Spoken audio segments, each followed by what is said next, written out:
ಅಮ್ಮ ಯಾಕಮ್ಮ ಟ್ಯಾಬ್ಲೆಟ್ ನನಗೆ ಕೊಡ್ತೀಯ ಅವನಿಗೆ ಕೊಡಲ್ಲ? ನಾನು ಏನು ಮಾಡಿದೆ ಅಮ್ಮ? ಅವ್ನು ಚಿನ್ನಗೂ ಕೊಡು ಟ್ಯಾಬ್ಲೆಟು, ನನಗೆ ಕೊಡಲ್ಲ ನೀನು ಟ್ಯಾಬ್ಲೆಟು? ನಾನು ಯಾಕೆ ದಿನ ಟ್ಯಾಬ್ಲೆಟ್ ನುಂಗ್ಬೇಕಮ್ಮ? ನನಗಿಷ್ಟ ಇಲ್ಲ. ನಾನು ತಾಯಿ ಅದೋಳು ಯಾವ ಥರ ರೆಸ್ಪಾನ್ಸ್ ಮಾಡಬೇಕು ಅಂತ ಗೊತ್ತಾಯ್ತು ನೀನು.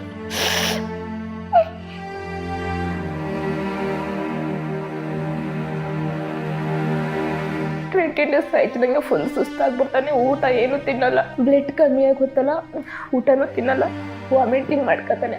21 ಡೇಸ್ಗೆ ಒಂದ್ಸಲ ಅವ್ನು ಕರ್ಕೊಂಡು ಹೋಗ್ಬೇಕು, ಬ್ಲಡ್ ಹಾಕ್ಸ್ಬೇಕು.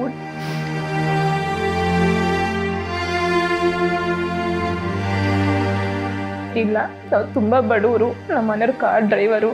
ಎಷ್ಟು ಕಷ್ಟ ಅಂದರೆ ನೀವು ಕೊಡೋ 10 ರೂಪಾಯಿನ ನನ್ನ ಮಗನ ಜೀವ ಉಳಿಸ್ತೀವಿ, ಅವ್ನಿಗೆ ಒಳ್ಳೇದಾಗಲಿ ಅಂತ ಎಲ್ಲ ಕೇಳ್ಕೊಡಿ.